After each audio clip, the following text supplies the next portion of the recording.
புனிதங்கள் நாளெதுவே புனிதம் கமல பூமுகம் மலர புலர்ந்தது இந்த நாளெதுவே புனிதங்கள் நாளெதுவே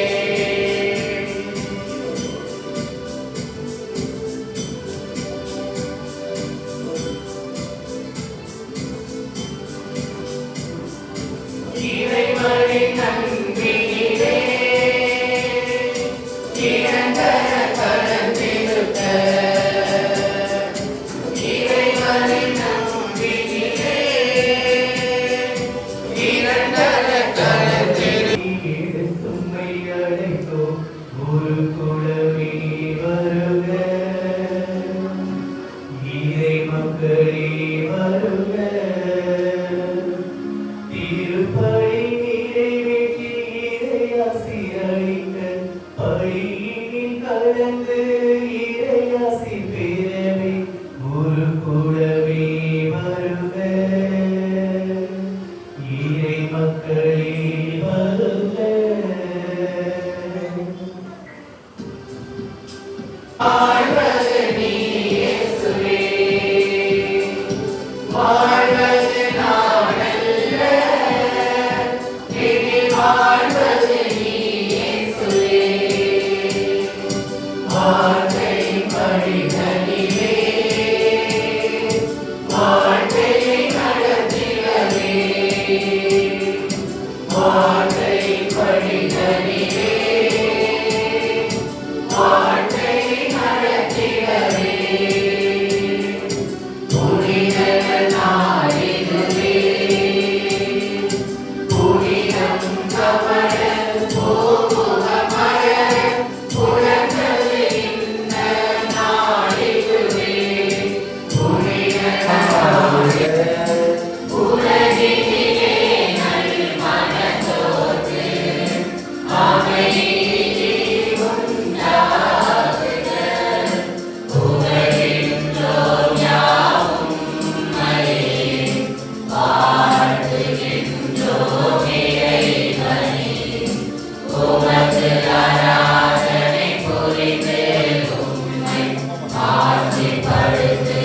ஆட்சிப்படுத்துகின்றோம் நாம் உமது மேலான ஆட்சியின் பொருட்டு உமக்கு நன்றி கூறுகின்றோம் ஆண்டவராகிய இறைவனே இணையில்லாத விண்ணரசே ஆற்றல் அனைத்தும் கொண்டு இறங்கும் வல்ல தந்தை இறைவனே ஒரே மகனாக உதித்த ஆண்டவர் இயேசு கிறிஸ்து இறைவனே ஆண்டவராகிய இறைவனே இறைவனின் திரு செம்மறியே தந்தையினின்று என்றென்றுமாக உதித்த இறைவன் மகனே நீ உலகின்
ஆண்டவரே, உம்மை நோக்கி மன்றாடும் அடியார்களாகிய எங்களுடனிருந்து உமது கனிவிரக்கத்தை என்றும் எங்கள் மீது பொழிந்தருளும்.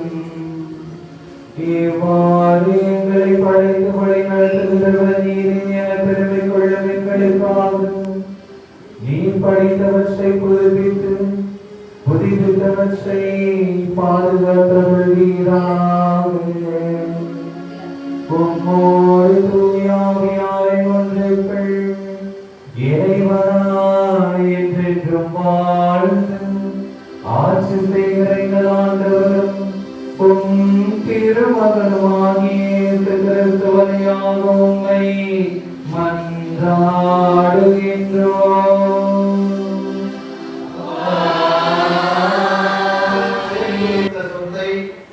அதற்காக உழைக்காதவர்களுக்கு விட்டு செல்கிறார்கள்.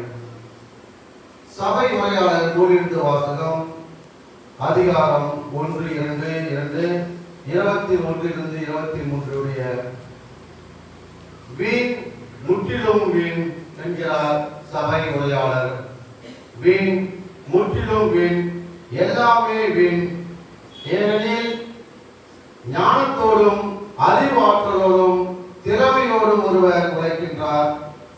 உழைத்து சேர்த்த சொத்தை அதற்காக உழைக்காதவர்களுக்கு விட்டு செல்கிறார். அவரது உழைப்பும் வீணே. இது பெரிய அநீதி. உலகில் அவர் செய்த எல்லா முயற்சிகளுக்காகவும் வகுத்த செயல் திட்டங்களுக்காகவும் அவருக்கு கிடைக்கும் பயன் என்ன? வாழ்நாள் எல்லாம் அவருக்கு துன்பம், வேலையில் தொந்தரவு, இரவிலும் அவரது மனதிற்கு அமைதி இல்லை. எல்லாமே வீணே என்கிறார். இது ஆண்டவர் வழங்கும் அருள்வாக்கு. இறைவா ஒரு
போதும் உன்னை பிரியா நிலையான உறவு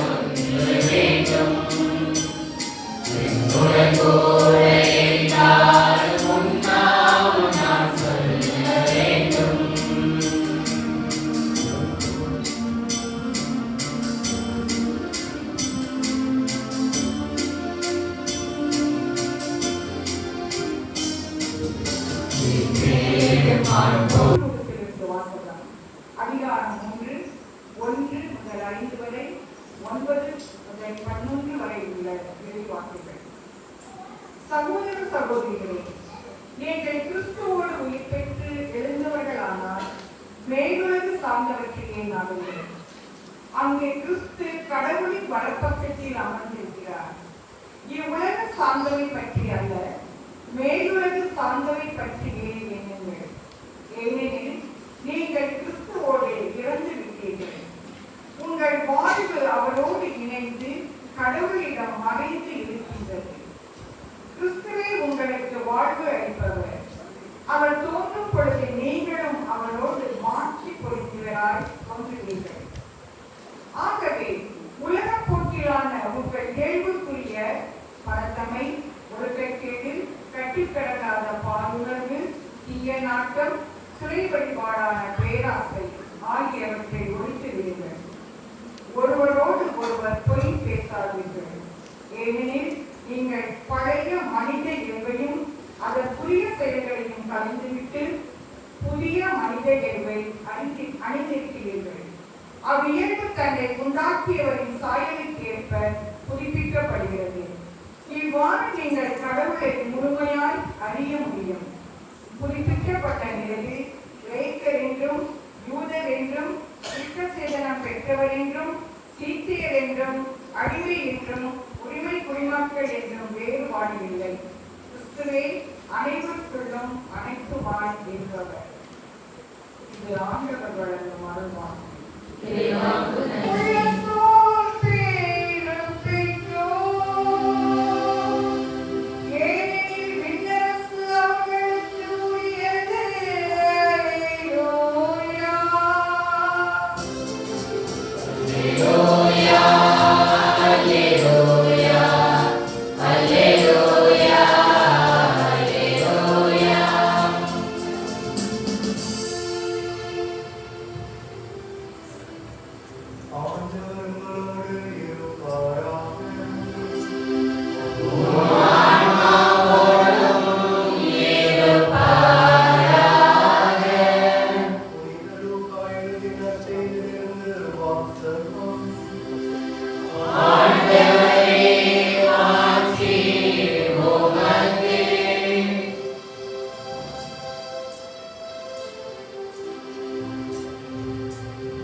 அக்காலத்தில் கூட்டத்தில் இருந்த ஒருவர் இயேசுவிடம், போதகரே, சொத்தை என்னோடு பங்கிட்டுக் கொள்ளுமாறு என் சகோதரருக்கு சொல்லும் என்றார்.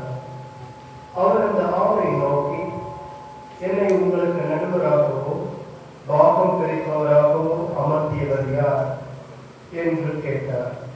பின்பு அவர் அவர்களை நோக்கி, எவ்வகை பேராசைக்கும் இடம் கொடாதவாறு எச்சரிக்கையாக இருங்கள். மிகுதியான உடைமைகளை கொண்டிருப்பதால் ஒருவருக்கு வாழ்வு வந்துவிடாது என்கிறார். அவர்களுக்கு அவர் ஒரு உவமையை சொன்னார். செல்வனாய் இருந்த ஒருவனுடைய நிலம் நன்றாய் விளைந்தது. அவன், நான் என்ன செய்வேன், என் விளைபொருட்களை சேர்த்து வைக்க இடமில்லையே என்று எண்ணினான். ஒன்று செய்வேன், என் களஞ்சியங்களை இணைத்து இன்னும் பெரிதாக கட்டுவேன். அங்கு என் தானியங்களையும் பொருட்களையும் சேர்த்து வைத்தேன். பின்பு என் நெஞ்சமே, உனக்கு பல்லாண்டுகளுக்கு வேண்டிய பல வகை பொருட்கள் வைக்கப்பட்டுள்ளன.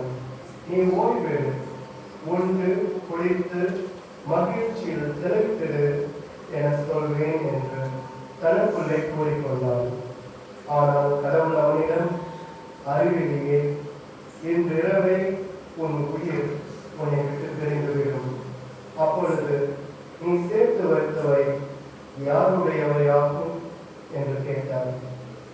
கடவுள் முன்னிலையில் செல்வம் இல்லாதவராய் தமக்காகவே செல்வம் சேர்ப்பவர் இத்தகையோரே. கிறிஸ்து வழங்கும் நற்செய்தி. இவ்வாறாக ஊரே பெரிய குதூகலத்தோடு கொண்டாட்டத்தோடு மகிழ்ந்து ஆடி பாடி சந்தோஷத்தில் திளைத்திருந்தது. என்ன நிகழ்வு அங்கு நடந்தது என்றால், திருமணத்தில் ஆணும் பெண்ணும் இணைகிறார்கள். இணைந்தவர்கள் மகிழ்ந்து வாழ்கிறார்கள். இவ்வாறாக அவருடைய வாழ்க்கை கடந்து ஓடுகிறது. ஆசை 60 நாள், மோகம் 30 நாள், 1 மாசம் 2 மாசம் 3 மாசம் பிடிச்சிடும். அன்போடு பாசத்தோடு சந்தோஷத்தோடு வாழ்ந்த அந்த கணவன் மனைவி எலியும் பூனையுமாக, கீரியும் நாகமாக அப்படியே சண்டை. எப்ப பார்த்தாலும் சண்டை, எதுக்கு எடுத்தாலும் சண்டை. என்ன செய்யறதுன்னு தெரியாம புலம்புகிறாங்க. ஆனா அவங்க எப்படிப்பட்ட தம்பதியாக இருக்கிறார்கள்?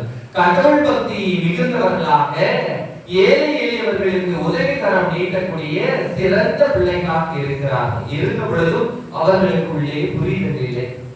இவ்வாறாக நாட்கள் நகர்ந்தோடுகிறது. எதிர்பாராத விதமாக கணவர், அதாவது அந்த ஆண் இறந்து விடுகிறார். இறந்தவர் அவர் செய்த நற்காரியங்களை முன்னிட்டு விண்ணகத்துக்கு போறார். விண்ணகத்துக்கு போனதும் விண்ணகத்துல யாரு இருக்கிறது? நுழைவு வாயில ராயப்பர் இருக்கிற, பேதுரு இருக்கிற. பேதுரு அவரை அன்போடு வரவேற்று சமாதானம் சொல்லு, அமைதி உண்டாகுக, பீஸ் பி வித் யூ அப்படின்னு சொன்னீங்கன்னா தான் இந்த சாமி ஆட்டோமேட்டிக்கா ஓபன் ஆகும். இப்போ எல்லாமே என்னது டிஜிட்டலா மாறிடுச்சு இல்ல? அதே போல அங்கேயும் நீங்க அமைதி உண்டாகுங்க அப்படின்னு சொன்னா நாம சாமி போட்டு திறக்க தேவையில்லை, அது ஆட்டோமேட்டிக்கா ஓபன் ஆயிடும். அது போல சொல்லாமே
இதோ இறைவனின் சங்கரை,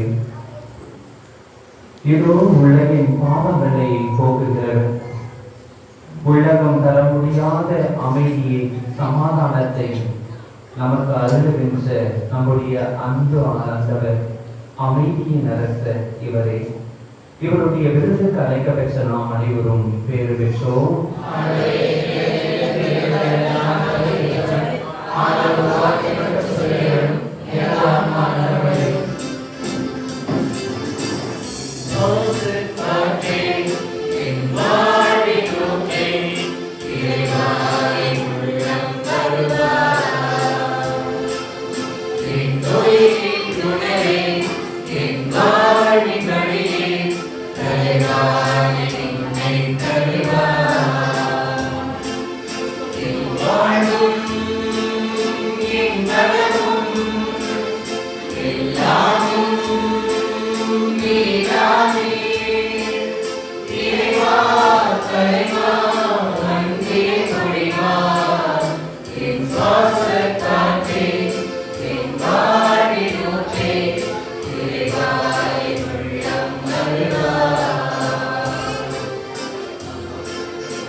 வாழ்நாளெல்லாம்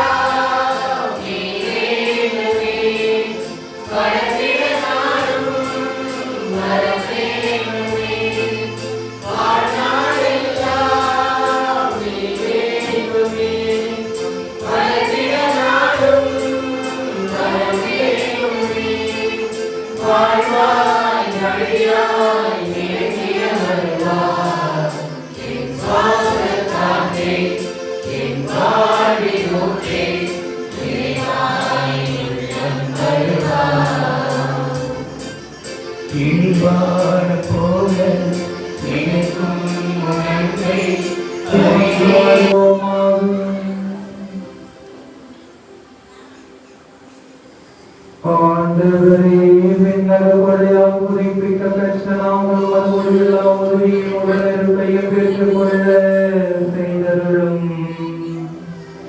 எங்களை என்றும் கரைவுடன் காக்க தவறாத நீ நிலையான மீட்புக்கு எங்களை தகுதி உள்ளவர்கள் ஆக்குவீராக.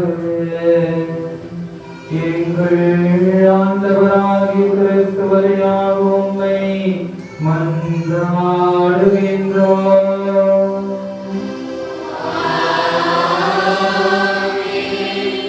ஆண்டவர் உங்களோடு இருப்பாராக.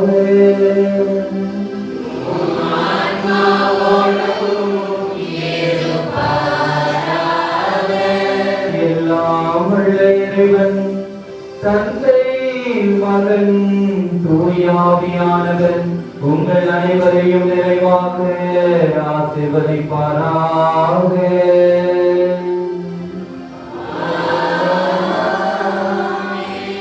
சென்று வாருங்கள், திருப்பலி